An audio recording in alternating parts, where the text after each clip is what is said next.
Welcome back into another Dragon Ball Super card game video, and you saw the title.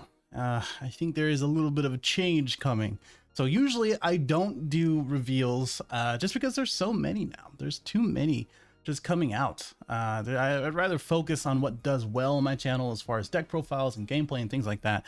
But this last couple of days, or these last couple of days, we've had some interesting reveals. And I say interesting because we've gotten some good cards and some cards that are kind of indicating that we're getting a little bit of rotation per usual when it comes to a new set and as well as a new format, basically. So Bandai is doing two reveals. The first one was yesterday's. At the time of this recording is today, but yesterday for this video, where basically they came out with all of the SRs for the Zenkai series, and tomorrow or later on, basically the second reveal, we got the SGRs. So I want to go through all of them, but the specific one I saw was this black smoke. And of course, I'm sure at this point you've seen it. People have kind of shared it as far as that goes. And I am very much in the theory or in the camp of the fact that in this new Zenkai series, or at least this set and the next one, we're going to be pushing out Unisons and giving more and more answers for it. Some people were saying like, hey, Unisons are what ruined the game, or what made it unfun, or super uninteractive, whatever it may be. But at the same time, that was the whole point, right? We were in a Unison Warrior block for, I don't know, 7 sets, like 5 to 7 sets. I don't even remember, but we were in it for a good amount of time. And not having answers like the Zamasu that got errated made sense because they wanted to push that product, right? They wanted to make sure that Unisons were at its full power. And so you would buy that product and you would play it. It's not very hard to understand. And it just makes sense because a lot of the Unisons were actually pretty good, i.e. 4-drop boot, or i.e. literally any Unison, like the Goten's Unison, the Gogeta or the Vegito Unison. But now going into set 19, if you tested any of the archetypes, any of them from the set, you would kind of understand that it just doesn't feel good to have Unisons in it. And I think that is on purpose, right? I think how everything is designed in set 19 and probably this last couple sets, you kind of would get into turn 3, do your thing, and then afterwards you kind of want to stabilize. And Unisons don't really fit in that equation. And if you do have a Unison, they either get in the way because they don't really interact with the archetype, or you have to kind of force it into it, or have a late game Unison. So all of these things are kind of adding up. And now we have this black smoke. So let's look at all of the reveals now. The first one is Beerus, which is a 2-drop, 2 Zenkai, so it's going to be living in your Z deck. And as we get more and more Z battle cards, it's going to be harder and harder to find that room for everything. But this one's pretty good. It's a barrier for 2, of course. When this attacks, choose up to one of your opponent's battle cards and any cost of energy costs greater than the current energy, so anything big, and against you get to the bottom deck it, and then this gets 5k power for the turn. Activate main is pay 2. If your opponent has 3 or more energy, switch this card to active mode and then choose one of their opponent's battle cards ignoring barrier, which is big, and bottom deck it. This gains dual attack for the turn. So basically it attacks 3 times if you can get to that point. It has the ability to attack the 3 times with the auto where it can bottom deck something greater than their energy, and as well as something with barrier if you really need to with that activate main.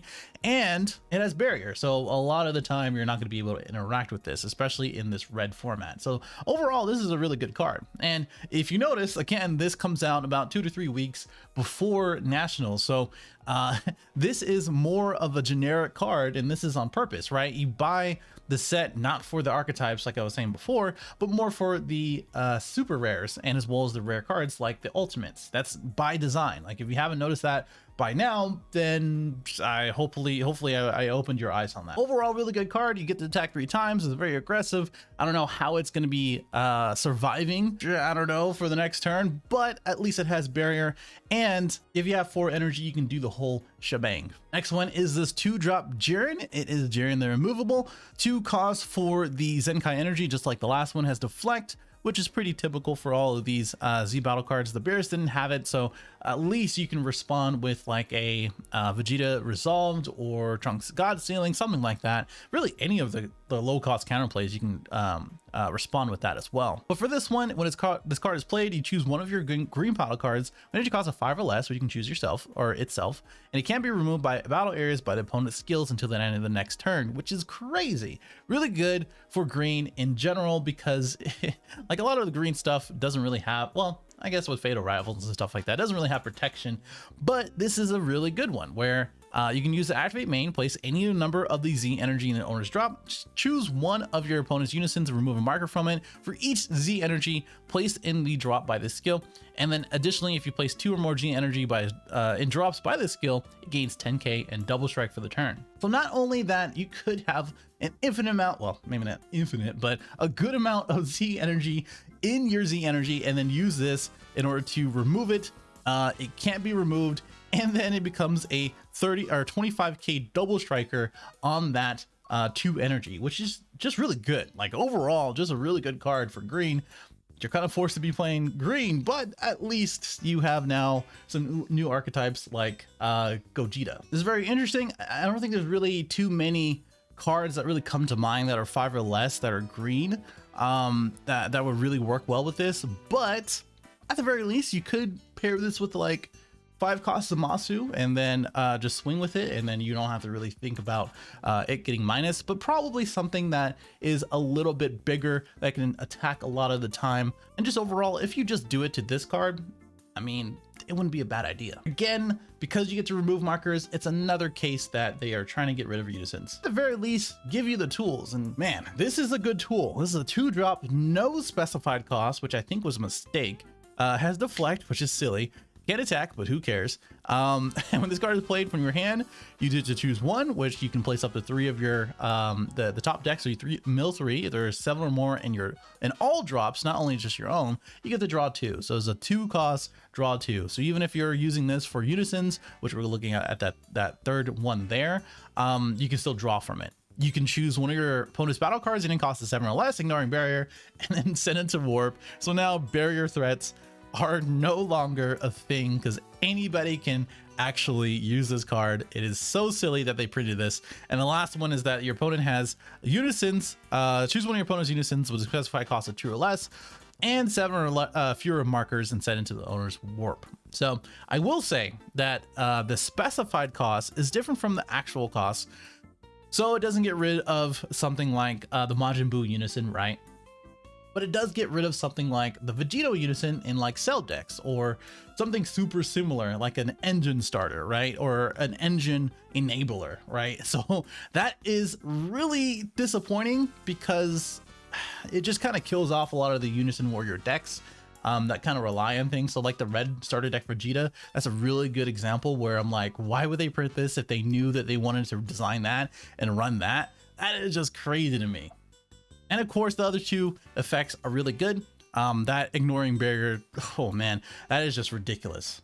This is definitely one of the whole reasons why I think they are moving away from unisons 100%. Moving on. So this is Son Gohan and Piccolo Heroic Team. And this one is in 8 costs, which is very specific to that black smoke where it gets rid of a 7 or less. And a lot of like good cards are now becoming 8 costs, right? For cheap. This is a dual attack, which you only have limit 1. So if you summon a lot of them or multiple of these, obviously you only get dual attack, and as well as this auto where you draw 1. And if your opponent has a battle card in play, he gets 5k power. So it becomes a 25k or 24k, sorry, on both swings, starting with that first one. Then if you have 5 or more energy or Z energy or 2 or more Z battle cards in play, choose up to one of your opponent's battle cards and energy cost of 3 or more, ignoring barrier, and then bottom deck it. So another ignoring barrier, very specific, so not anything low cost, but it is a mitigator for some of these cards like 8 costs, 7 costs, whatever it may be, that might just be sitting there. So I'm glad, and kind of I don't know, it kind of clarifies that Lord Slug wasn't a problem, because now we have this card, and now we have the other card and a bunch of other removal for barrier cards. So it makes sense that they never banned it or limited it. The activate battle is that you pay 1, blue or yellow. If your leader card is blue or yellow, you have 3 or more blue or yellow cards in your combo area. You play this card from your hand. So the thing about this is that it coincides with the new Gohan leader, where basically you get to draw 3 at any point when you have no cards in hand. And of course, that means that you only have 3 energy in that leader as well. But you can play this in any leader. I think if you are going ham on something, or if you use something that gets from the drop and then combos for free, then that's 1 less card in your combo area that you have to commit from your hand. So I think that is something to consider. I think 5 or more Z energy is a lot, so I think that's the only reason why I don't think this is going to see as much play that it is written to, but overall it's still a pretty good card. Now this one is a favorite of mine. This one is a 6-drop deflect. It can only attack if you have 3 or more energy, and if your leader is a Z leader, or if you have a Z battle card in play. So if you have 3 or more energy, period, and then you can just choose one of those two is how that's played out. When this card is played, choose one. If your opponent's turn, if it's your turn, choose up to one of your opponent's battle cards energy cost is 6 or less, and send it to your warp. So at the bottom there, just to spoil it, activate battle, pay 1 black. If your leader card is black, play this from your hand. So it's an activate battle. You can do this on their turn to remove something 6 or less, which is just nuts. I think that is so good. I think that is so good for black that it just really needed some sort of support, some sort of good card that is only specified for black. I wish that black smoke was only for black.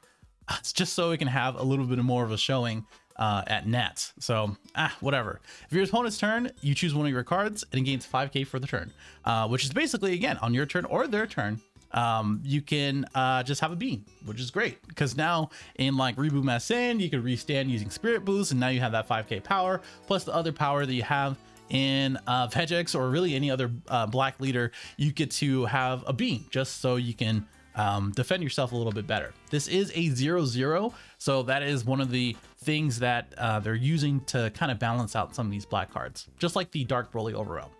So these next 3 cards are dedicated to Isaiah on our team, although he's not playing very much, but I think he's going to start playing a little bit more because of these cards.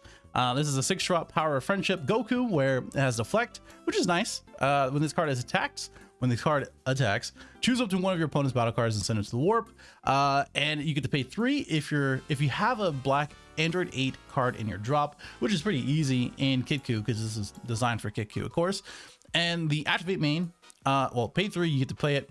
Activate main is that if your leader card is a black Son Goku childhood card, you can discard 1 4-star from your hand, switches to active mode, and gains double strike for the turn. So you get to warp 2 battle cards if you discard 1 4-star, which is a little, I don't know if you need to discard that to draw 2, but it is nice to have to get double strike for 2 of these 20k straight swings.